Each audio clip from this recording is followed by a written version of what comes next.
Hello, Christina. You are on the line. What would you like to talk about today? Hi there. I Hi. mostly just wanted to talk about an ethical dilemma that I face pretty much every day at work. I'm a nurse on a cancer unit, and I'm the only atheist nurse on my unit. And I've had a lot of patients, in their dying moments, ask me if I can pray for them. And I say, well, first they ask, do you believe in God? And I say, well, no, I don't. And they say, but I say, but I'll pray for you anyway. Like, I will be here for you. I will pray for you. And their response is usually like, no thanks. And I'm like, okay, well, I can find somebody who is religious who can pray with you.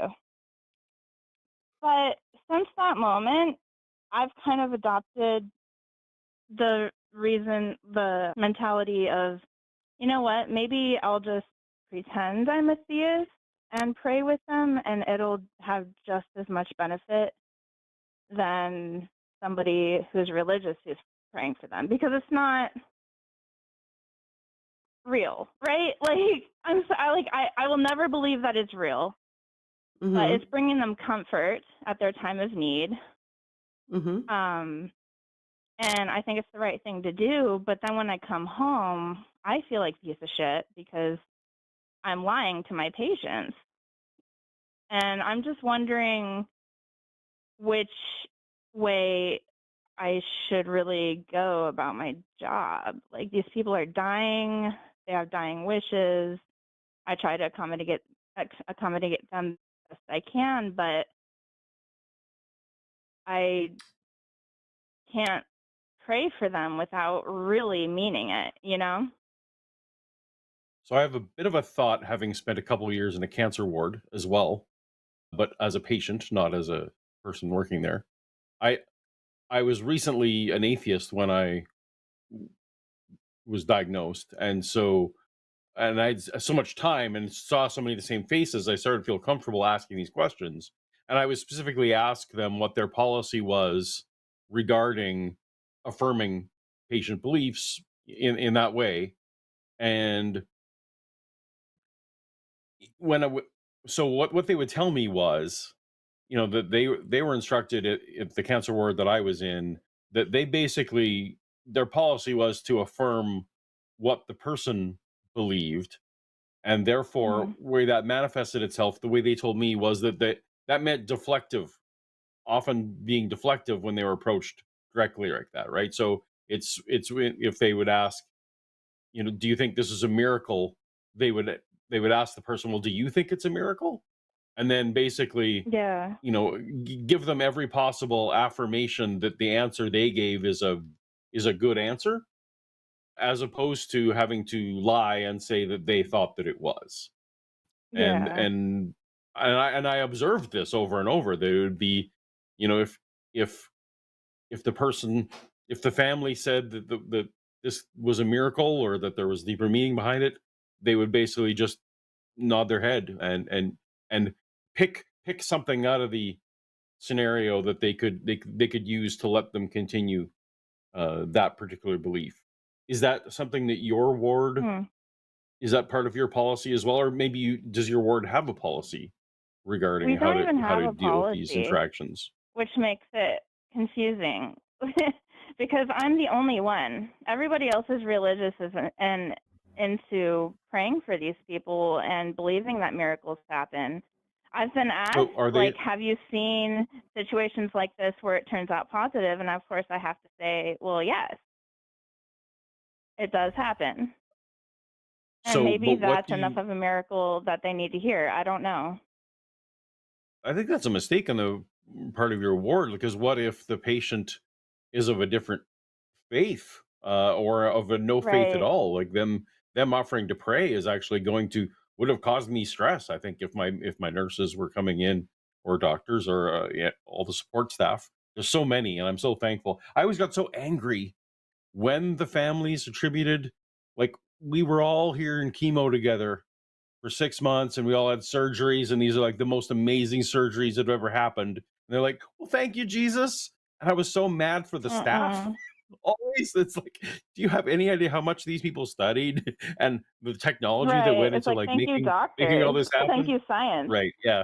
Yeah. But well, I'm sorry that you don't have a policy because I feel like that is probably being harmful to some non-Christian patients in general. 100%. But does Yeah. I'd does imagine what I s- so. did the I can't claim credit for it. I'm echoing the policy that generally is in the staff of the cancer ward I was in, but that basically you deflect the question and you affirm their answer. Would that give you a cleaner Mhm. conscience at the end of the day? I mean, a lot of my patients are religious, so it just makes it challenging for me because I'll be like, they'll be like, "What do you believe?" I'm like, let's look into what you believe. What do you believe? And then they'll tell me all this stuff, and they're like, if you're a believer, I'd like you to pray for me. And I can't. And initially, I couldn't do it because I'm not a believer, right? I wanted to be honest. But later on, I was like, okay, sure, I'll pray with you just to make them feel better. And it just doesn't seem right. I mean, pragmatically, I think about the end of my time as as essentially as a pastor at a church when I started stopping believing. I can think back to all those times where all of a sudden I wasn't even comfortable because I maybe didn't believe that I would very much getting, well, you know what, let's just have a quiet moment. I would often do, or I would Hmm. have someone else do the speaking instead. I know these are going to be weird things that I'm sure you've tried. Absolutely, like, doing, let's have a moment of silence where we both pray, or those kind of Yeah, things. Or you saying, yeah, because a lot of people aren't comfortable praying out loud, right? So at least in my church, it was appropriate to say, I'm not comfortable praying out loud, but let's spend a moment in silence. yeah. And we That could do be that a something you could lot. We try. do a lot of moments Okay. of silence. Yes. Okay. Well, anyway, those are some of I have much less training in this area than Shannon, but it was a bit of a lived experience for me, and I thought maybe that might help. I don't know, Shannon, did you have anything to add? Yeah. No, I think that's all great. I was gonna give similar but less comprehensive advice, which was essentially just to sorry, I just have a drink. My throat got really dry. I guess I'm not used to shutting up for that long. um, uh, I, like in a situation like that, I would just not volunteer my belief unless it was specifically asked for, and then do what Paul said Hmm. and likely deflect as best I could. And if somebody asks, would you pray for me? I would say, yeah, absolutely. Like for sure, Hmm. absolutely. And I would do my version of it, which is just, to say some internal quiet meditation about my hopes for that person, like which is the equivalent. Yeah. So that was still being honest with them and still, Yeah. And that is real. Yeah. yeah, I do internal bit, and that potentially would help me work through some of that because I'm sure it's a traumatic job in general, like working with people who are grappling with that, which would make it traumatic on you. Hmm. So maybe that affirmation would be of some assistance in regards to that, while also like assuaging some of the guilt related to feeling like you're being dishonest in that moment, because you wouldn't be, because you would be doing your kind of your own version of it. Um, Yeah. so I would only really like e- expose myself, I guess, in that situation when pressed, because I wouldn't feel like in that person's like private moments when they're grappling with their health, that's that's not a moment for me to insert myself and start debating with them about Mm-mm. about belief No, of course systems. That's not. not what they need in that moment. So I would you Right. know Of course not. I would take a very Hmm. different road of just focusing on them, and if they want to focus on me, just trying to redirect the focus back to them, which Okay. sounds like Paul gave Okay. all I'll have kinds to of great practice advice that that. was very, very similar. Yeah. And Oh, thank on you behalf of guys. all your patients, on behalf of all of your patients who thanked a deity instead of you, I'm thanking you for your work and your skill and all the years of training that you Oh. did and all the times you had to poke someone in a needle to practice how all that went. I just thank you for all that and for sticking it through, and for not Oh getting my gosh.